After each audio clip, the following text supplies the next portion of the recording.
بے روزگاری کا شکار ہونے لگی۔ خصوصاً اٹاوا کے قریب جھیل چمبل کی وادی میں آباد لوگ روزگار کی خاطر ہاتھ پاؤں مارتے مارتے جرائم پیشہ بن چکے تھے، اور لوٹ مار، چوری چکاری اور ڈاکہ زنی یہاں کے ہر گھرانے کا پیشہ ٹھہرا۔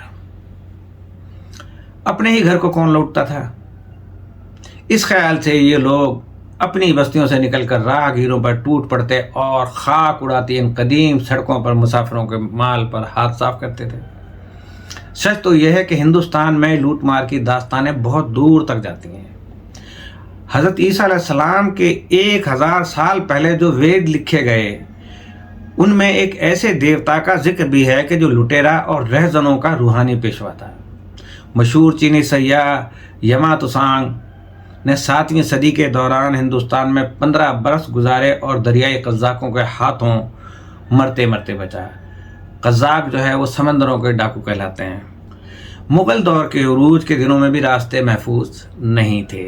برطانوی تاجر ولیم ہانکس سن 1609 میں سورت کی بندرگاہ سے اندرون ملک چلا تو اپنی حفاظت کے لیے 50 فوجی اس نے بھرتی کیے۔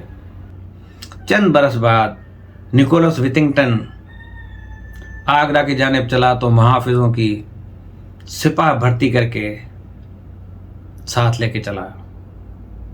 راہ میں نہ صرف لٹیرے اس پر ٹوٹ پڑے بلکہ اس کے اپنے محافظوں نے بھی اس پر حملہ کر کے اسے قیدی بنا لیا اور اس کے ساتھ سفر کرنے والے 3 ہندوستانی تاجروں کو پھانسی دے دی۔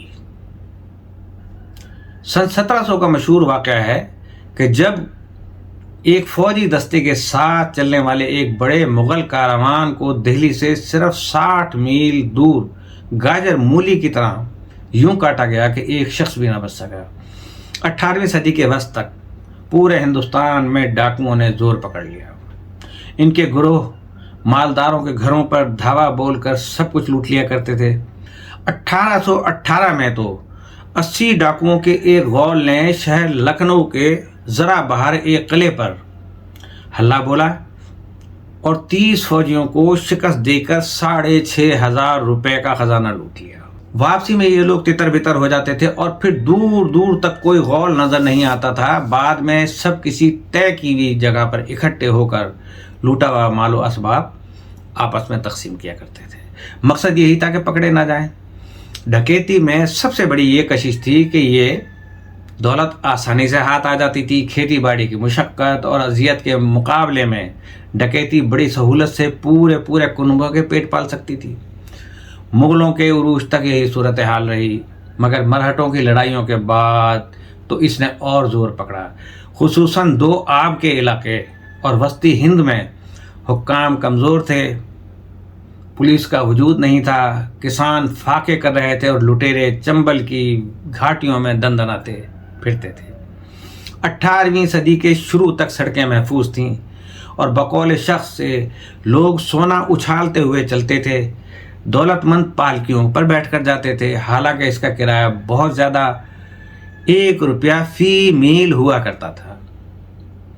بہت سے لوگ ٹٹو کی سواری کرتے تھے کہ جو گدھے نما کوئی جانور ہوتا ہے، لیکن زیادہ تر پیدل چلا کرتے تھے۔ یہ صورتحال بڑی سڑکوں کی تھی۔ دوسرے علاقوں میں پگڈنڈیاں تھیں، لوگ خشک ندی نالوں میں چلا کرتے تھے اور راہ میں پڑنے والے دیہاتوں سے اندازہ لگاتے تھے کہ انہیں کدھر جانا ہے۔ ٹامس پیری جو مجسٹریٹ بن کر اٹاوا پہنچا، اب اسے اٹاوا کہیں اٹاوا کہیں، انگلش میں اسے اٹاواہ کہتے ہیں، تو علاقے کی سڑکوں پر چوروں اور اچکوں کا راج تھا۔ قتل کی وارداتیں ہو رہی تھیں مگر کوئی قاتل پکڑ میں نہیں آ رہا تھا۔ پیری نے مین پوری اور آگرہ کے درمیان چوکیاں قائم کر دیں۔ جب سے یہ سلسلہ چوکیوں کا آج تک قائم ہے، کیونکہ اس راہ میں ڈاکے پڑ رہے تھے۔ اس نے قاتلوں کو پکڑنے والوں کے لیے 1000 روپے کا اعلان کر دیا۔ اس زمانے میں کسان 10 سال مشقت اٹھا کر اتنی رقم کماتا تھا، تک یہ اعلان کیا تھا۔ 1.5 سال تک تو کچھ نہ ہوا، بلکہ اٹاوا کے کنوؤں میں اور زیادہ لاشیں ملنے لگیں۔ راستے کی چوکیاں بے سود ثابت ہوئیں، کوئی شخص گرفتار نہیں ہوا، پیری کو یقین ہو چلا کہ ان کو جرائم کو ختم کرنا اس کے بس کا روب نہیں ہے۔ پھر یوں ہوا کہ موسم گرما کے پہلے ہفتوں میں اطلاع آئی کہ کسی پولیس والے نے اہم مخبری کی ہے اور قتل کے شبے میں 8 افراد کو پکڑ لیا ہے اور ان سے تفتیش شروع ہوئی۔ ہر ایک سے باری باری اس کا نام اور پیشہ پوچھا گیا۔ 20 سال کے ایک نوجوان سے کہا گیا کہ اپنا نام بتاؤ اور یہ بھی بتاؤ کہ تم کیا کرتے ہو۔ جواب ملا، میرا نام غلام حسین ہے اور میں ٹھگ ہوں۔ آپ کو اندازہ ہوا کہ غلام حسین کا ذکر میں نے پچھلے پروگرام میں بھی کیا تھا، اس کی کڑی یہاں پر مل رہی ہے۔ اور ٹھگ ہمارے ہاں آج کل تو یہ کہا جاتا ہے سمپلی کہ ٹھگی کرتا ہے یا ٹھگتا ہے دکاندار، لیکن حقیقت میں جو اس کے معنی تھے وہ یہ تھے کہ کرمنل میں جو مشہور تھا، قتل و غارت گری میں، لوٹ مار میں بڑے پیمانے پر، اسے ٹھگ کہا جاتا تھا۔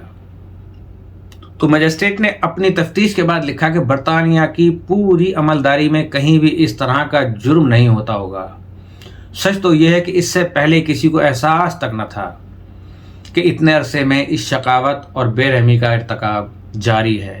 رپورٹ کے آخر میں وہ اس نتیجے پر پہنچا کہ لوگوں کی اس بے حسی کا سبب یہ ہے کہ جو قیدی اس کی عدالت میں لائے گئے ہیں وہ کوئی معمولی قاتل نہیں، بلکہ حقیقت یہ ہے کہ وہ اس دور کے سب سے عجیب اور سب سے جدا مجرم ہیں۔ یہ ٹھگ لکھنؤ سے جے پور تک جمنا کے دونوں کناروں پر سرگرم تھے۔ دریائے جمنا، گنگا جمنا سنا ہے آپ نے۔ مخبروں کے اندازوں کے مطابق دریا کے شمال میں 1,500 کے لگ بھگ یہ ٹھگ آباد تھے اور جنوب میں ان کی تعداد اس سے بھی کہیں زیادہ تھی، جن کا سلسلہ بنارس تک جاتا تھا۔ ان لوگوں کو اپنے علاقے کے زمینداروں کا تحفظ حاصل تھا۔ یہ ٹولیوں میں کام کرتے تھے اور جوں ہی گھر میں تنگی ہوتی تھی، جان لیوا رومال کمر کے گرد باندھ کر نکل کھڑے ہوتے۔ یوں تو یہ لوگوں کو ان کے گلے میں پھندا ڈال کر مارتے تھے، لیکن کبھی کبھی انہیں دھتورا کھلا کر بھی ہلاک کرتے تھے۔ دھتورا یہ ایک پودا ہے، یہ بھی سڑک کے کنارے کنارے ہوتا ہے، لیکن بڑا زہریلا ہے کہ اگر اسے کوئی کھا لے تو وہ مر جائے۔ غلام حسین کے ساتھ پکڑے جانے والوں نے بالآخر اپنی وارداتوں کا اعتراف کیا۔ 60 سال کے ایک شخص نے جس کا نام دلال تھا 15 یا 16 افراد کے گلے میں پھندا ڈال کر انہیں لوٹا تھا۔ اس سے پوچھا گیا کتنا لوٹا تھا، اس نے کہا بے حساب۔ ایک اور مجرم نے صرف 3 برسوں کے دوران 50 قتل کیے تھے۔ ایک اور شخص نے 8 برسوں میں 45 افراد کو اپنے دونوں ہاتھوں سے گلا گھونٹ کر مارا تھا۔ اس گروہ کے سردار کا نام عجبہ تھا۔ عجبہ یوں تو ہتھیار بنایا کرتا تھا، لیکن اس کی آمدنی کم ہوتی تو دو آپ کے علاقے میں ٹھگی کیا کرتا تھا۔ غلام حسین کھیت مزدور تھا، لیکن کچھ عرصے ہی بعد وہ ٹھگ بن گیا۔ اس کا خیال تھا کہ اس کام میں زیادہ کمائی ہے۔ گرفتاری سے پہلے ان لوگوں نے ایک راہگیر کو لوٹا تھا اور پھر اس کو مار دیا تھا۔ اس کے پاس 100 بنارسی روپے، 2 پگڑیاں اور کچھ دوسرے کپڑے تھے جو عجبہ کے لوگوں نے آپس میں بانٹ لیے۔ وہاں یہ لوگ تیزی سے بھاگے تاکہ پکڑے نہ جائیں۔ کچھ دور انہیں 2 افغان ملے جنہیں انہوں نے غالباً عجبہ کی بنائی ہوئی تلوار اور خنجروں سے مارا، مگر فوراً ہی پولیس کے ہاتھ تھے، چڑھ گئے اور پھر وہ پولیس پکڑ کر اسے شکوہ آباد لائے۔ اس طرح غلام حسین کا پیشہ اپنے انجام کو پہنچا۔ مجسٹریٹ نے غلام حسین سے ذرا سی تفصیل پوچھی۔ اس نے بتایا کہ کندھے پہ پڑے ہوئے تقریباً 2 گز لمبے کپڑے کو کس طرح گلے میں ڈال کر اپنے شکار کو ہلاک کرتے ہیں۔ یہاں تک کہ عدالت کے ایک اہلکار پر فرضی حملہ کر کے اسے گرا کر بھی دکھا دیا۔ اس سے پوچھا گیا کہ اپنے شکار کا گلا گھونٹنے کے بعد ان کو چھریوں کو کیوں گھونپتے ہو ان کے جسموں کو۔ اس نے کہا کئی بار ایسا ہوا کہ جس کا گلا گھونٹا وہ کچھ دیر بعد ہوش میں آ گیا۔ حال ہی میں انہوں نے جس شخص کو مارا وہ جی اٹھا اور بھاگ کر فروخ آباد پہنچ گیا، جہاں اس نے ساری تفصیل بیان کر دی۔ اس لیے ہم اپنے شکار کو اچھی طرح ٹھکانے لگاتے ہیں۔ ان سارے ٹھگوں میں ایک خیال مشترک تھا، وہ معمولی چوری چکاری کو حقیر جانتے تھے۔ اچکوں اور اٹھائے گیروں کے ساتھ مل کر کام کرنے کو اپنی توہین سمجھتے تھے۔ وہ کہتے تھے کہ چوری چکاری گھٹیا اور گندا کام ہے۔ وہ کہتے تھے ٹھگ ان تمام لوگوں کا راجا ہوتا ہے۔